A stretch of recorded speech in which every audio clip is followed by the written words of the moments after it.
Nah, ini uniknya dan saya yakin karena ini AI nggak pernah bisa menggantikan kita. Yang namanya leadership, kan kita nggak mungkin kan pergi perang, militer commandernya robot gitu. Siapa yang percaya gitu. Lucunya properti kan nggak pernah terdisrupsi seperti itu. Saya jarang sekali menemukan orang yang dia lihat gambar di TV-nya langsung gitu dengan ya. harga 3 miliar terus dia tahu oh ini saya maunya gini. Enggak.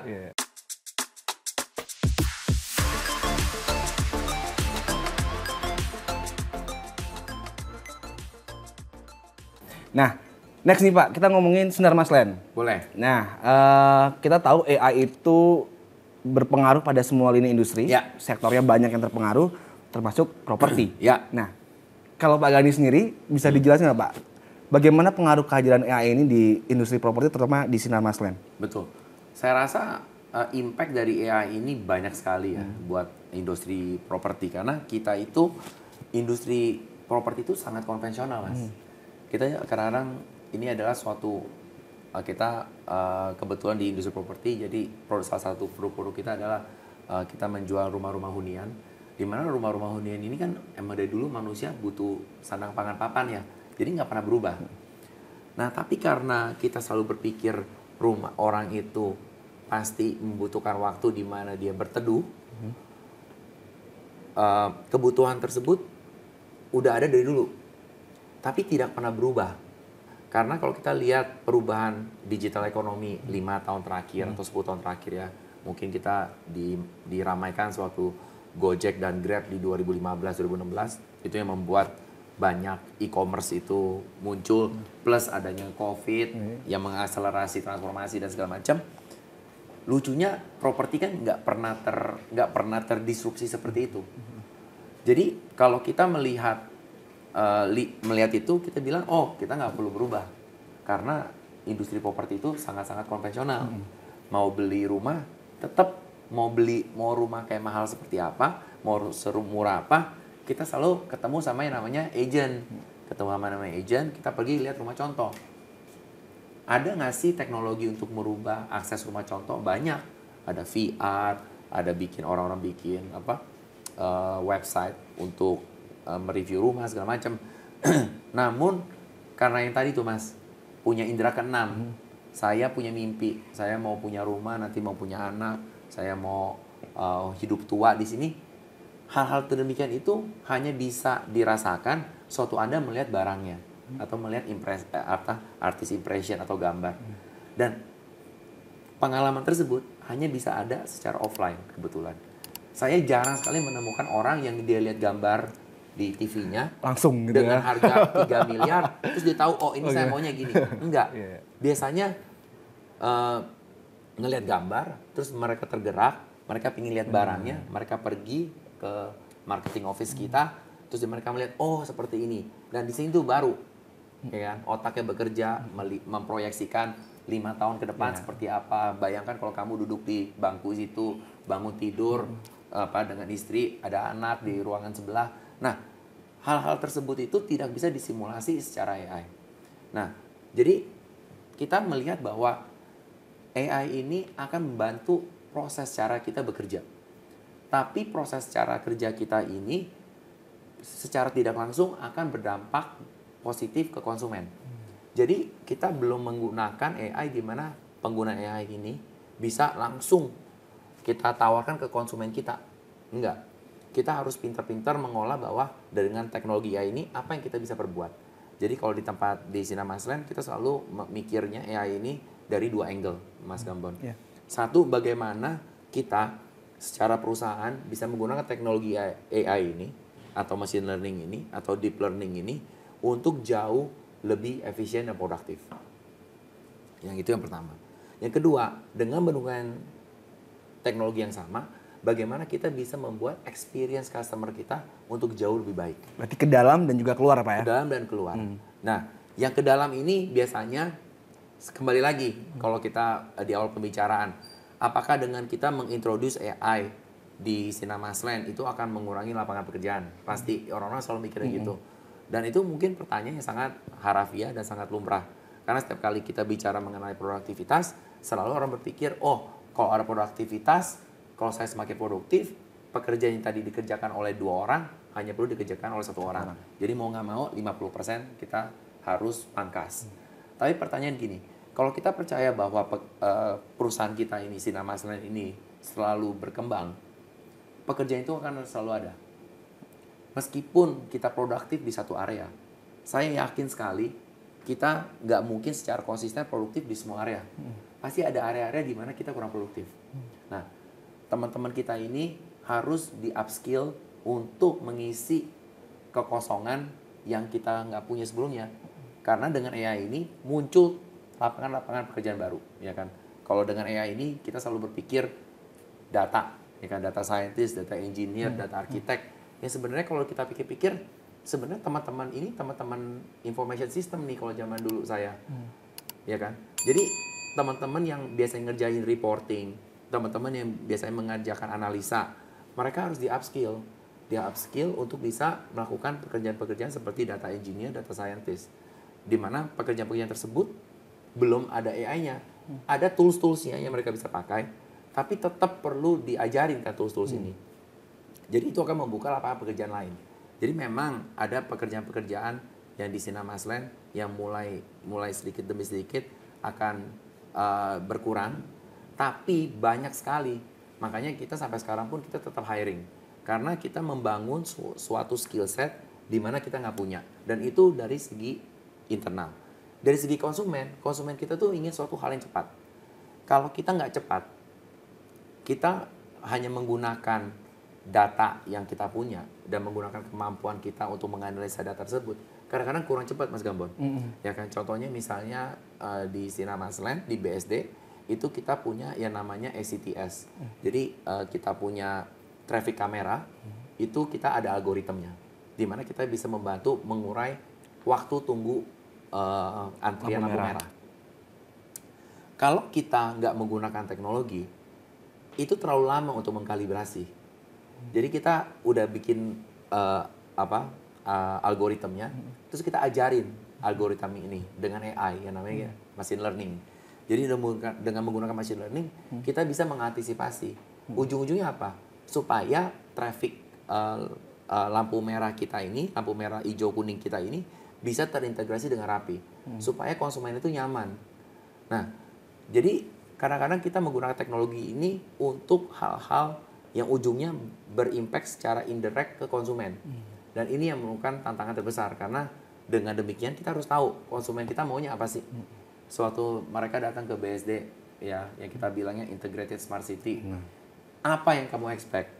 Nah, gimana ekspektasi tersebut kita coba atasi dan kita coba memberikan solusinya dengan teknologi-teknologi baru. Karena kalau pakai mata, ya pakai CCTV screen atau pakai apa itu, kita kurang cepat. Otak kita sangat terbatas. Bagaimana kita menggunakan teknologi supaya hal-hal tersebut bisa dilakukan dengan baik dan cepat, sehingga konsumen itu bisa merasakan suatu hal yang, oh ternyata ini loh dampaknya. Seperti itu sih. Termasuk aplikasi yang sudah dikembangkan oleh Sinar Maslen juga, Pak ya? Betul. Itu juga menggunakan AI juga berarti, Pak ya? Betul. Jadi di aplikasi kita ada namanya OneSmile. OneSmile itu adalah community app untuk warga-warga yang di BSD. Nah, di situ kita ada beberapa fitur yang menggunakan AI. Salah satunya ada chatnya. Oke. Selanjutnya, Pak, ini mau ngebahas Living Life Venture nih, Pak. Nah, tentang hubungannya dengan AI. Kita tahu kan perkembangan teknologi sekarang kenceng banget, Pak. Lalu juga pendanaan segala macam ya. Pak Gani juga ada di Living Life Venture, sering berhubungan dengan startup juga. Nah, yang saya lihat fenomena sekarang itu, Pak, ada 2 hal nih. Satu, startup tuh muncul secara baik, eksponennya bagus gitu ya. Tapi di sisi lain kita kenal dengan tech winter gitu, Pak. Di awal tahun aja ada 200.000 orang bekerja di tech winter dan di layoff gitu ya. Ini kalau Pak Gani ngeliat fenomenanya seperti apa sih, Pak? Dalam artian di satu sisi secara teknologi ini rise up gitu ya, startup nih banyak, tapi di sisi lain dia juga ngelakuin pengurangan SDM. Apakah karena kehadiran AI atau ada faktor-faktor lain yang mungkin bisa dijelaskan oleh Pak Gani? Saya rasa definitely apakah AI ada play di sana? Mungkin jawabannya enggak. Karena kebanyakan tech winter ini kan kebetulan ada gara-gara terlalu banyak uang yang ada. dan opportunity-nya sedikit, jadi gampang sekali startup founder itu mendapatkan pendanaan. Yang ngomong kasarnya, kalau Anda seorang startup founder mendapatkan dana yang gampang, otomatis mungkin kurang ngoyo ya bahasa Jawanya, nggak ngoyo gitu kerjanya. Karena duitnya gampang, kalau habis tinggal minta lagi. Nah, sewaktu itu di Tech Winter ini dibarengin dengan stabilitas ekonomi dunia yang kurang menentu. Jadi banyak sekali investor itu mulai mengalokasikan dananya sedikit berbeda. Mereka masuk mulai ke emas atau ke komoditas, dan suddenly alokasi dana yang tersedia untuk startup ini berkurang. Nah, ditambah lagi dengan tadi mentality, karena beberapa tahun sebelumnya pendanaan itu sangat gampang. Setiap kali butuh uang tinggal telepon dapet. Tiba-tiba setelah 3 tahun seperti itu, ekspektasi seperti itu, tiba-tiba duitnya nggak ada, ya bagaimana? Mau nggak mau pasti dikurangi selalu orang, karena di startup itu people cost is the biggest component, ya, bukan teknologi, is people cost. Nah, terus relevansinya dengan apa dengan kita? Kalau kita di Living Lab Venture, kita sangat strategik. Kita sebenarnya ngelihat Living Lab Venture ini sebagai katalis untuk membuat Sinarmasland, dalam hal ini di BSD City, untuk menjadi suatu tempat di mana bukan hanya kita bisa mengambil teknologi, tapi menggunakan teknologi tersebut menjadi suatu hal yang bisa dirasakan oleh orang-orang yang ada di BSD. Makanya kita menggunakan kata lab, Living Lab Ventures. Lab di sini sebenarnya kita adalah, bayangin konsep laboratorium waktu kita di SMA misalnya. Kalau saya waktu di SMA, saya hanya punya satu ruangan di sekolah saya yang dimana itu ruangan lab fisika atau lab kimia bisa digabung. Tapi cuma segitu, dimana saya bisa ke sana dengan rasa aman. Kalau saya ngerusakin barang, ya barangnya hanya di ruangan itu aja yang rusak. Kalau sampai kenapa-napa juga cuma di ruangan itu rusak. Salah naruh barang kimia, kalau meledak ya ledakannya cuma ada di sana. Jadi suatu tempat yang aman. Terus kita berpikir bagaimana kita sebagai property developer, sebagai city builder, kita ingin mengencourage orang-orang untuk berinovasi. Karena betul adanya AI, tapi AI tersebut tidak akan berguna seperti 70 tahun yang lalu kalau tidak digunakan. Nah, dengan adanya AI plus ada cloud computing, kita tahu bahwa mungkin sudah waktunya kita memberikan ruang bagi citizen kita sebagian stakeholder kita yang ada di BSD, mereka bisa menggunakan teknologi itu untuk membantu kita mengelola kota kita. Karena kalau kita hanya bergantung kepada property developer untuk menjaga suatu kawasan ini tetap bersih, tetap aman, itu akan mahal sekali. Karena itu kita selalu mengharapkan bagaimana kita bisa crowdsource, ya kan, dengan teknologi-teknologi yang ada, untuk supaya kita membuka ruang sebagai katalis untuk mengkonekkan solusi-solusi yang dibuat sama orang-orang di BSD, sama mahasiswa yang di BSD, para komuter yang di BSD, sampai perangkat pemerintahan yang ada di BSD, di mana kita bisa menjalin suatu tempat dan menggunakan BSD itu sebagai suatu laboratorium. Makanya kita bilang ini living lab, 6.000 hektar, 450.000 orang setiap harinya yang ada di BSD. Dan saya yakin apa yang kita lakukan di BSD bisa direplicate di kota-kota lain. Ya, kita sangat mengapresiasi dari Sinarmasland yang memberikan kita ruang supaya kita bisa menjadi katalis. Gimana setiap stakeholder itu bisa memberikan kontribusi dalam pembangunan suatu kota dengan teknologi yang banyak. Karena kalau kita hanya pakai otot mata, otot tangan, nggak akan kemana-mana nih. Namun dengan adanya AI, adanya cloud computing, ini semua ini menjadi lebih mudah. Dan itu yang membuat menarik pekerjaan saya setiap hari. Oke. Masih ngomongin startup nih, Pak. Ya. Kalau Bapak ngelihat nih, Pak Gani ngelihat kan sering bersinggungan dengan startup nih.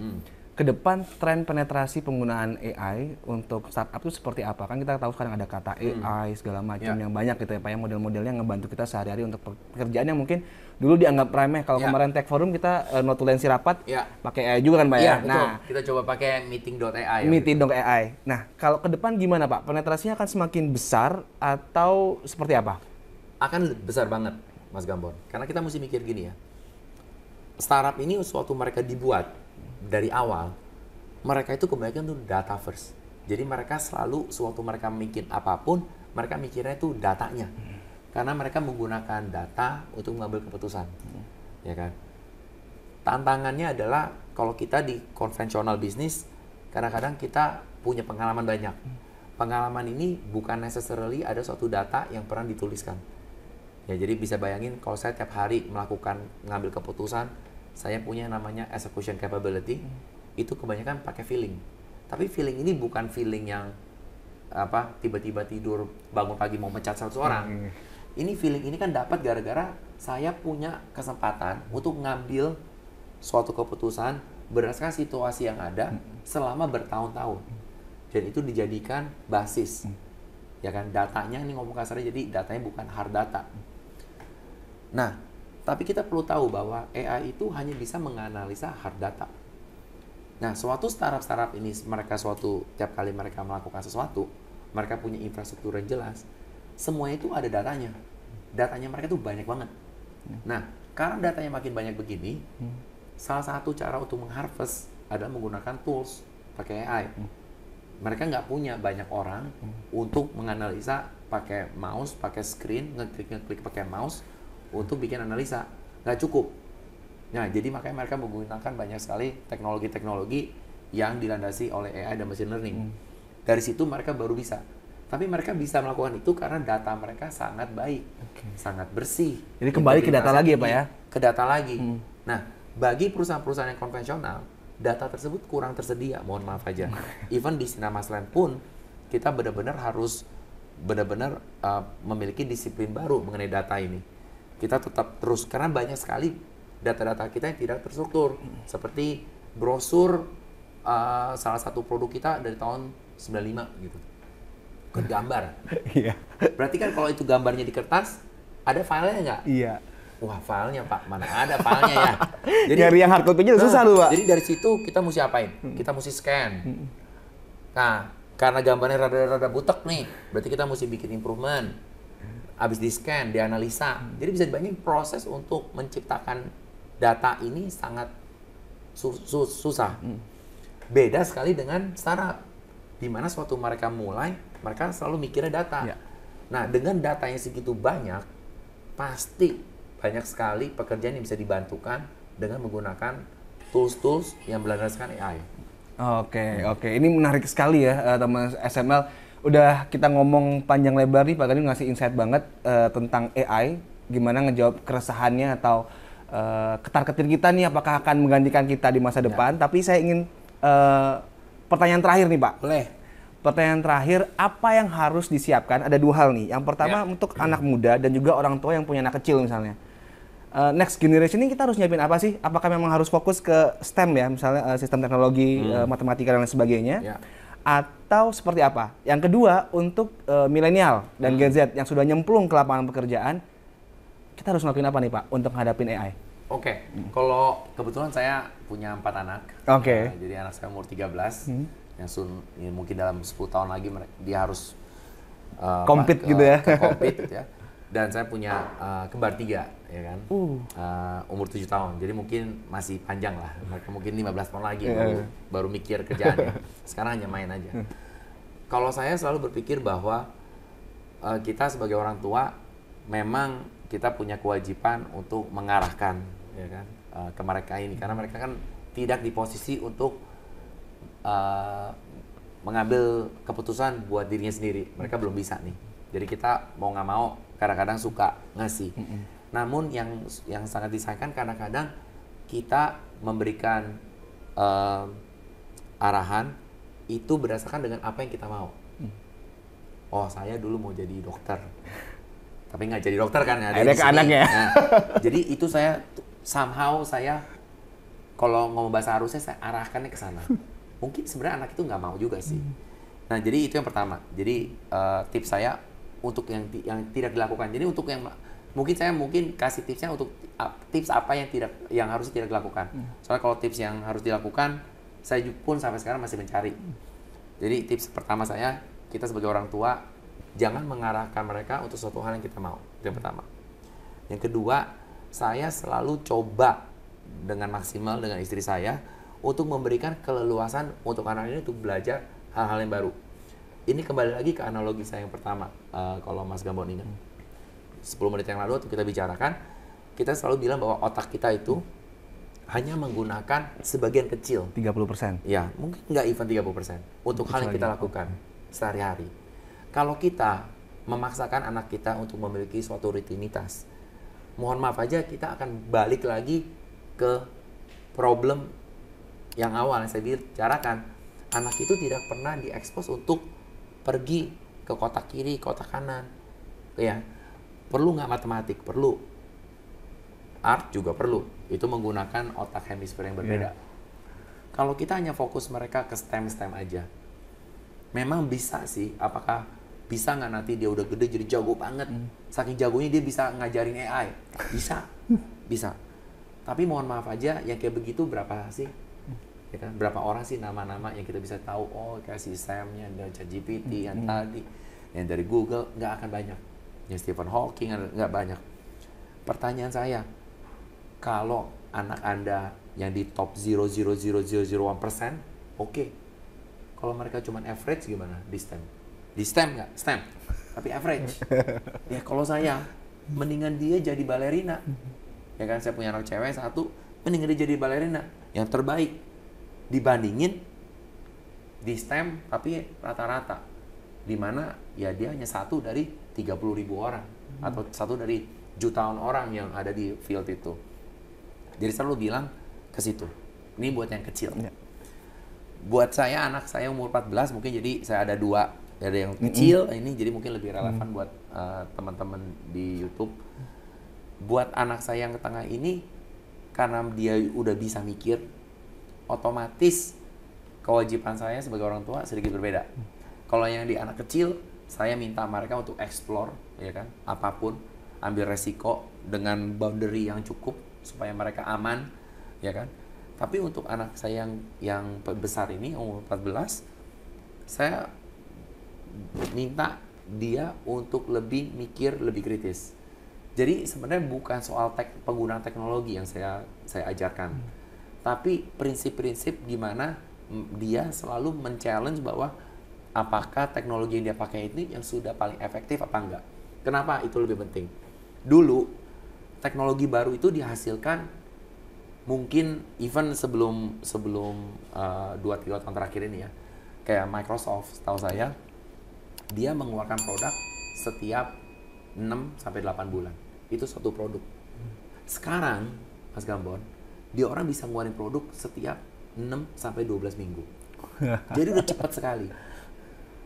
Kesalahan kita, dan ini anak saya selalu gini, anak saya juga pakai Mas ChatGPT, bikin PR juga pakai ya. Anak-anak kita itu SMP berarti Pak ya? SMP kelas 3. Udah pakai ChatGPT ya? Udah pakai ChatGPT juga, Okay. Ya kan? Terus saya bilang dia, bukan menggunakan teknologi. Dulu, suatu teknologi itu sedikit, kita harus memastikan kita ngerti pakai Office 365. Semuanya pakai Excel. You nggak pakai Excel, selesai hidup you. Sekarang, untuk hal yang sama, banyak banget teknologi stack yang available. Jadi saya bilang ke anak saya, tujuan kamu mengeksplor teknologi ini. Jangan pakai teknologi sama. Ya kan? You mau bantu untuk bikin paper, jangan pakainya cuma ChatGPT doang. Pakai AI yang lain, kan banyak. Justru kalau saya justru mengencourage dia untuk melakukan eksplorasi teknologi lebih awal. Jangan terpaku seperti saya. Oh, kalau mau bikin bikin spreadsheet, mikirnya Excel. Sekarang anak-anak muda nggak ada yang udah nggak pakai Excel. Ya mungkin orang pakai Google Sheet gitu kan. Tapi paling nggak ada alternatif lain yang jauh lebih banyak. Dan itu yang kadang-kadang kita suka lupa. Kenapa? Karena yang saya takuti adalah kalau kita Kalau saya di umur yang sekarang, di pekerjaan saya sekarang aja tahu menjaga status quo itu adalah suatu hal yang salah. Di anak saya, justru saya bilang, menjaga status quo aja nggak cukup, ya kan? Itu udah salah, kita tahu. Kamu mesti lebih cepat lagi mengeksplor. Karena kalau kamu tiba-tiba stop eksplorasi teknologi ini, kamu akan tertinggal. Karena akan banyak lagi teknologi yang jauh lebih banyak di luar sana. Jadi mereka harus belajar yang namanya unlearn and new learning, ya kan? Unlearn apa yang kamu sudah bisa, kamu learn untuk suatu hal yang baru. Jadi ini konsep yang saya selalu ajarkan ke anak saya. Menarik sih itu, apalagi kalau ngomongin anak-anak nih Pak ya. Kemarin tuh Swedia habis mengubah peraturan, kalau dulu pakai digital book seperti ini, sekarang udah harus tulis tangan kembali. Ya, mereka pakai cursive writing. Iya, balik lagi ke sana. Oke, itu yang tadi pertama Pak. Yang kedua sekarang, apa sih yang harus kita persiapkan, terutama untuk Gen Z dan juga milenial yang sudah nyemplung ke dunia kerja Pak, menghadapi AI ini harus kayak gimana kita harus bersikap? Ya, definitely AI ini is here to stay. Ya, dia orang nggak akan kemana-mana. Jadi yang membedakan,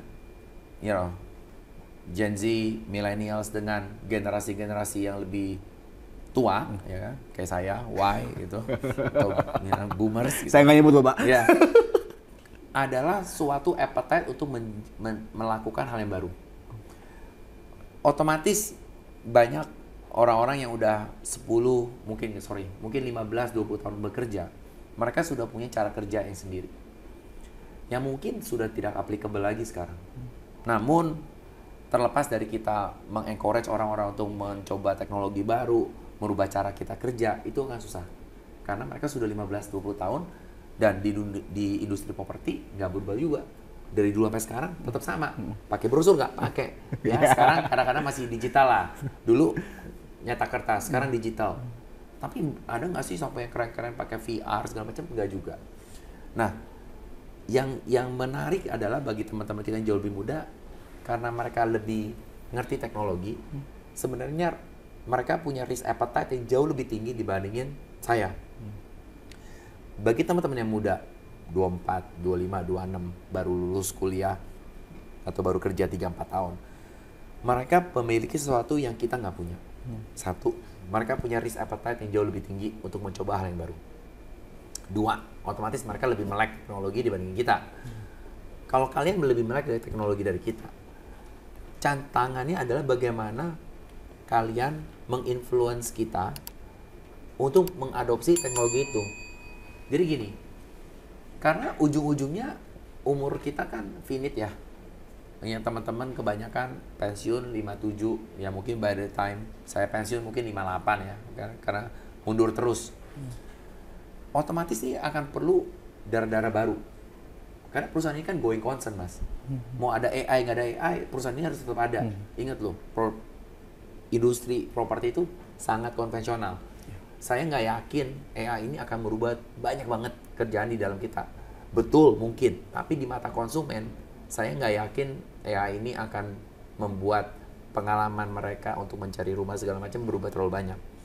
Kalau kita tahu perubahan di konsumen itu sebenarnya tidak terlalu banyak, justru dengan kita berubah jauh lebih cepat di dalam, kita bisa memberikan value added yang jauh lebih banyak ke konsumen kita. Kita bisa menawarkan sesuatu yang konsumen pikir, oh ini mah nice to have ya. Oh enggak, kalau di kita itu nggak nice to have, mam.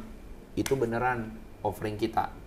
Jadi kita selalu bisa memberikan pelayanan jauh di atas ekspektasi mereka. Karena konsumen-konsumen kita mungkin tidak begitu melek dari teknologi. Mungkin dengan menggunakan suatu teknologi kita bisa merubah cara mereka bekerja jauh lebih cepat. Nah, teknologi ini dihasilkan siapa? Bukan orang-orang saya, orang-orang yang jauh lebih muda. Karena mereka lebih ngerti gimana nyambungin teknologi ini. Ingat loh, teknologi di luar sana banyak.